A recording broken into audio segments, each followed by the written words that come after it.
iddi Iesu gerdded ymlaen, gwelodd ddyn o'r enw Mathew yn eistedd yn y swyddfa dollau lle roedd yn gweithio. Dera I ddilyn fi, meddai Iesu wrtho. Cododd Mathew ar unwaith a mynd ar ei ôl.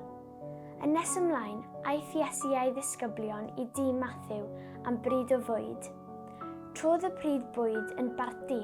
Daeth criw mawr o rhai oedd yn casglu trethu I Rhufain i'r parti, a phobl eraill roedd y Pharisiaid yn eu hystyried yn bobl anonest. Doedd y Pharisiaid ddim yn deall pam roedd Iesu'n bwyta gyda phobl anonest. Meddai Iesu, dim pobl iach sydd angen meddyg, ond pobl sy'n sal. Dwi wedi dod I alw rhai sydd â beiau, a dim rhai sy'n meddwl eu bod nhw heb fai.